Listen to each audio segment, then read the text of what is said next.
Is your job sucking the life out of you? And are you ready for a change? I think that we've all felt that way before. And then I'm going to give you 5 tips or 5 signs that you might need a new job. My name is Dr. Christy Taylor, founder of Work Solutions. We consider ourselves the prescription for change for individuals and organizational culture. But today I am focused specifically on you. I want to give you some strategies to kind of let you know it's time to go. All right, so you've been at your job for a while. You are a change maker. You're a social impact professional. You are committed to making a difference in your community. You're someone who's passionate about helping others, but maybe you feel like no one is helping you.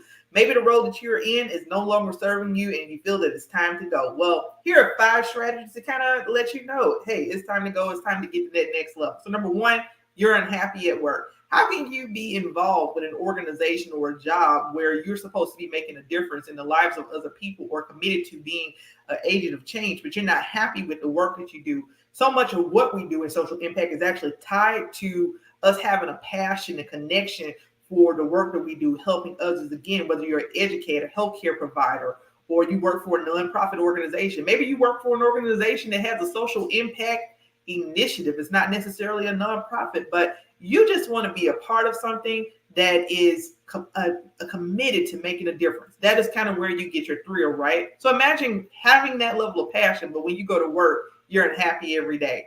So if you feel unhappy or stressed most days, it might be time to take that next step or consider where you want to go next. Now, some of the previous videos, I talked about the importance of career planning and establishing a career goal.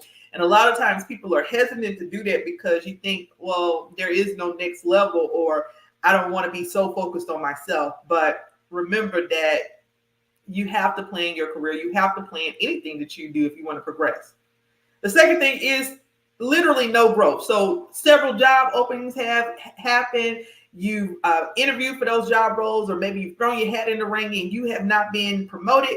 You have asked for feedback, but you've taken the feedback, you've tried to implement those changes, and you just still feel stuck, and you're stuck in that same position. Your people are just moving ahead of you. Well, if you feel like that you are not giving opportunities for growth, you've asked for feedback, you know that overall you have a great reputation, that you're a hard worker, but you feel like you're unseen, might be time to consider moving on. So if you've done all of those things that I think any career coach would tell you to do, which is like, ask for feedback, levy up your skills, all of the stuff on the standard checklist, and you just still feel like, hey, these people are just not seeing my value or worth, it's time to go. And that's okay. Again, we come into these positions, we're passionate about helping others, but sometimes we gotta just move on.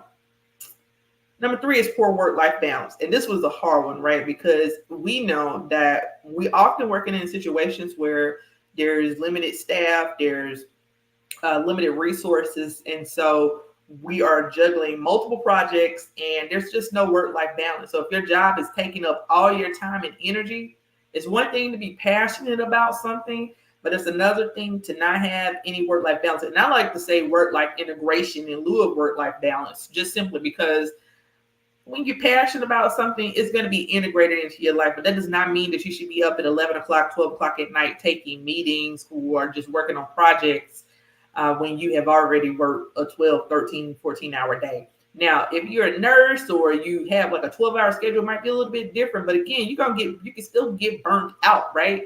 And so you have to figure out the right situation for you. Because sometimes with my nursing clients, she worked 3 days on, 3 days on, 12-hour shifts so that you can kind of find that balance there. But even still, are you working for the right healthcare organization? Are you working for one that helps you feel appreciated?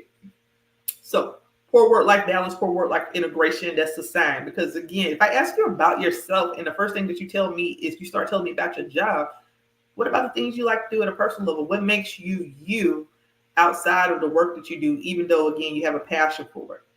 What if you're not even able to utilize the skills? And that's number 4, right? So you did all of this training, you went to college, you even in the feedback that they gave you when you were trying to apply for that next level position, they gave you feedback and you said, okay, I'm going to close that skill gap, but you're still not able to even do the work or get put on projects that will allow you to apply those skills. You're not using your best skills or even learning new ones, or maybe you learn new ones and you're not able to apply them. Maybe it's time to move on. You got to consider what your next level is going to be. And then just overall a bad work environment. Now, who wants to work for an organization that's committed to making change, but the organizational culture is stagnant? The organizational culture or organizational climate is not a great one. The organizational culture is a dog eat dog world, right? So when you look at those 5 things, and then look at your overall health and your overall happiness. It's not just about being unhappy at work. It's about, are you bringing this home with you? Is this something that you're carrying with you? Because it seeps over into your household. I talk a lot about career resiliency. And when I talk about career resiliency for those of us who work in community engagement and social impact, that's exactly what I mean. If this is having an impact on your health and how you function day to day, you might want to consider moving on. Because again, if your job sucks, that does not, you don't want that to diminish the passion that you have as a person someone who's committed to making a difference. I'm very adamant that organizations who have these social impact initiatives or who are committed to making a social change, that the internal environment needs to be a reflection of the external environment, because we got to make the people that work for us happy. We need to have great work environment. Doesn't mean it's going to be perfect. Absolutely not. So if you consider those 5 things, you're happy at work. There's no growth opportunities for you. There's a poor work-life balance or integration. You develop skills that you're not using. I mean, you took the feedback, you did all that, and still are unable to use those skills. And then it's just an overall bad organizational culture. Now, one of the things I want you to do right now is pause the video, and I want you to notice any of these signs that I just kind of said, and then I want you to write them down. And then I want you to look in the bio, and I want you to sign up for our Brace for Success free career workshop, because that's going to be the first step in helping you to get to the next level in your career. My name is Dr. Christy Taylor. Reach out to us if you have any questions about your career in social impact. Thank you. Have a great day.